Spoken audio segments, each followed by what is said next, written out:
Hey guys, welcome to another episode of Road to Adepticon 2014, and it's T-67 days. I'm actually going to talk about the whole entire cost or budget in going into Adepticon. I completely forgot to do that as the first series of the Road to Adepticon 2014, because if you're making plans, we still have about 2 months left, and so you still can do, you might not get the best deals out of the hotel rooms and stuff, but I'll give you guys a breakdown on how much it's going to cost to go from wherever you at, like UK. I'm going to give out a breakdown for UK people and US people, because those are the only informations that I have at this moment, because I only have some UK friends and US friends.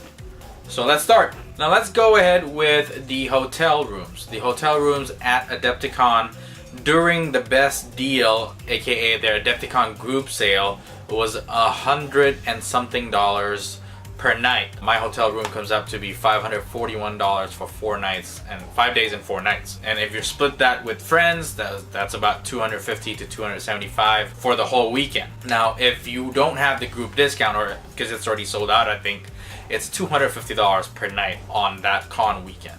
You're looking at about $1,000 to $1,250 US dollars investment.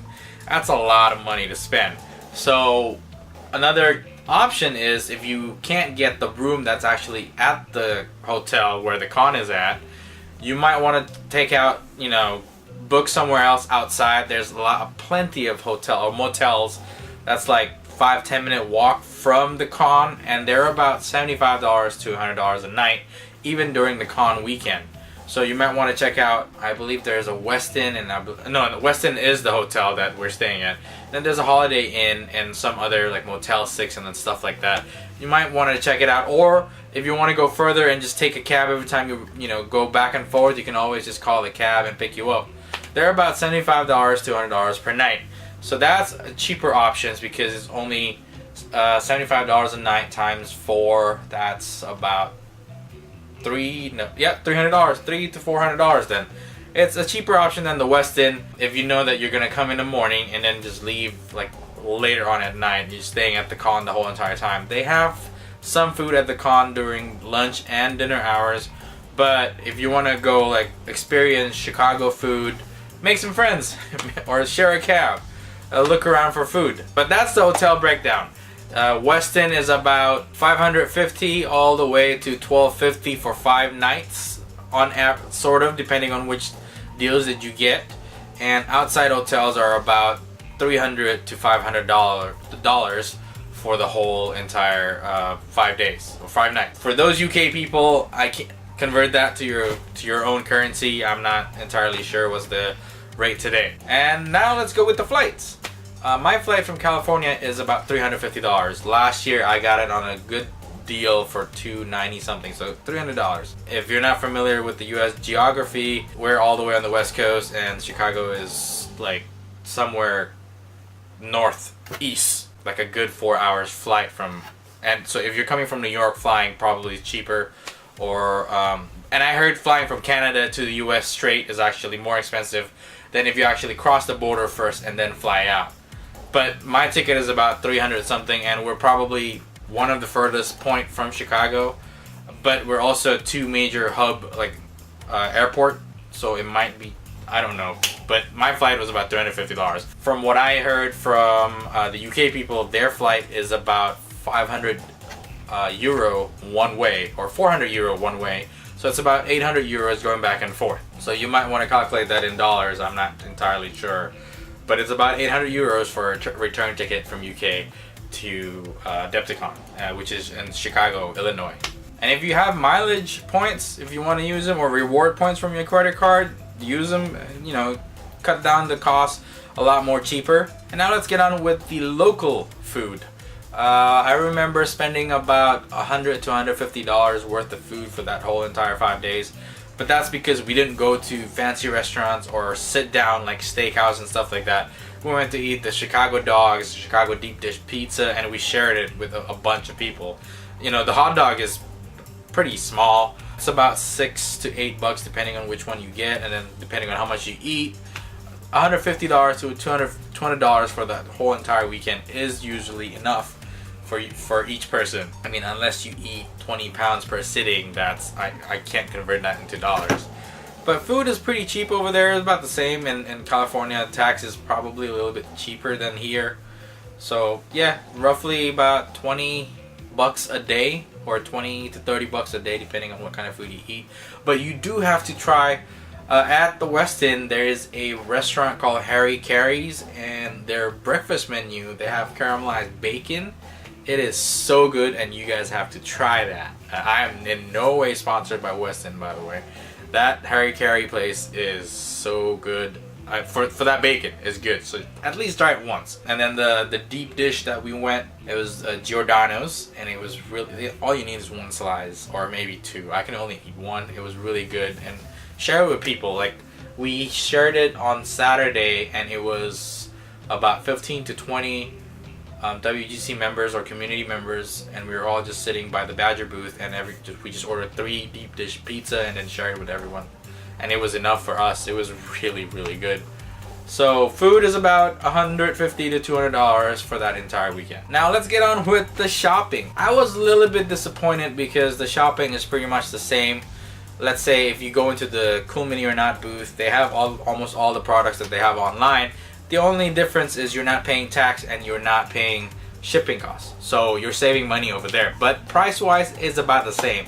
And out of all the other booths that went last year, Cool Mini or Not is the most dangerous booth for me, because every 2 feet I found something that I wanted to get. But I had a limited amount of budget, so I had to kind of like hold myself not to buy like a bunch of stuff from there. And then there's other cool booths, like the people that sells the nozzle fire modifications for your guns and stuff like that. And then MDF terrains, or Dreadball team, or impact miniatures, or War Gamma for terrains and stuff. There's plenty of people. And these are all only in the dealer section, so that's like the shopping area. Demo section is completely different depending on, you know, what kind of game that you're looking for. Flames of War and Historical shares a room. Alpha only has one room. 40K is the biggest one. They got the Grand Ballroom, and Fantasy got the second ballroom next to the dealer room. I can't draw you the map right now, but it's just a bunch of ballrooms or meeting rooms they open up, and it's just tables with people just playing any type of games that you can think of. A lot of the smaller indie games have a bigger booth, and they have their own demo table, like a 3x3, and they play mini games over there. It's usually enough for them to just introduce the games if people like it, and they'll play. The one that I missed last year, there was a Star Trek Attack Wing demo, but the models were huge, like about, I don't know, 2-3 feet size. I didn't see that. I missed it, and I didn't even know that what day they were doing that game. Probably this year we're gonna see an X-Wing. I'm just speculating. I don't know if it's true or not.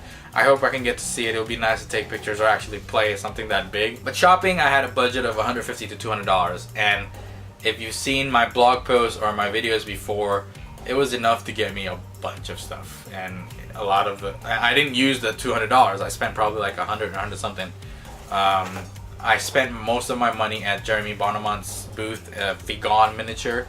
He had miniature from Guild of Harmony, Scale 75, his own models. So you might want to check out his booth if he's there again. It's Figon Miniatures, or Figon.fr or something. There's a lot of Euro models basically there. I like bigger scale now, so I'm probably going to check it out, see if I can get another Scale 75 models.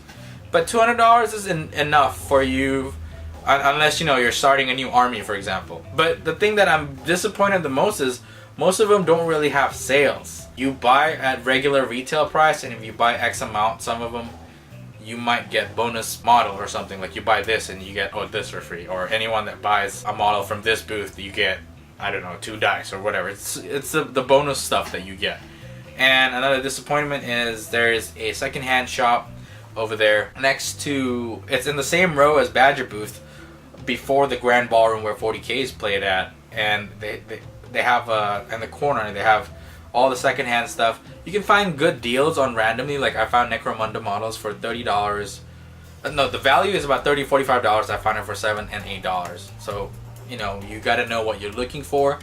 But the price for secondhand models aren't as cheap as I thought it would be. But I heard some people got 3 Eldar Graph tanks for $90 already built in. unpainted. So I guess that's a pretty good deal if you're looking into something like that. But when it comes to, they're still in the box, they're still in the sprue, you're only looking at 20-30% off, maybe even 10% off. The best part of the shopping spree is during the night when all the booths are already closed, like around 9 o'clock and up, they have flea market. It's open flea market.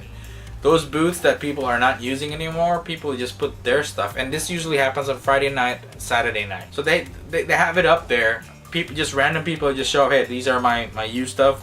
If you want to buy it, you can buy it, and then you can bargain. I got a bunch of stuff, like I got a whole box of Chaos Marauders that Van is converting for me for a Blood Bowl team, and I got it for $5. A whole entire box of 20 Chaos Warriors, or 16 or something. And then I just gave it to Van to, hey Van, next time that I see you, just give me the converted models. So yeah, the best part of the shopping is the flea market. Make sure you don't miss it. Or if you want to sell your models, go to the flea market, you know, and then just put it. They don't care. There's no one organizing the flea market. It's basically you lay it out whatever you have, and then people will look at it and you do your own bargaining or selling. Now after we calculate everything, this is hotel, food, shopping, and flight.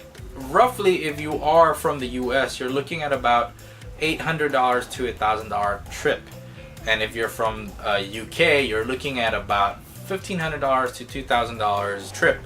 So roughly probably about 1,200 to 1,300 euro, if I'm not mistaken.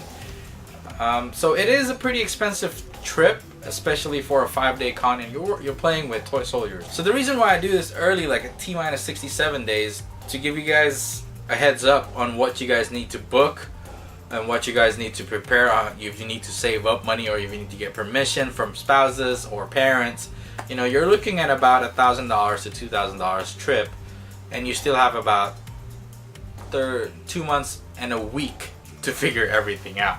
So hopefully, you know, this video will actually help you guys figure out what you guys want to do, and hopefully we'll see each other at the con. So this is Mars. I'll talk to you guys later.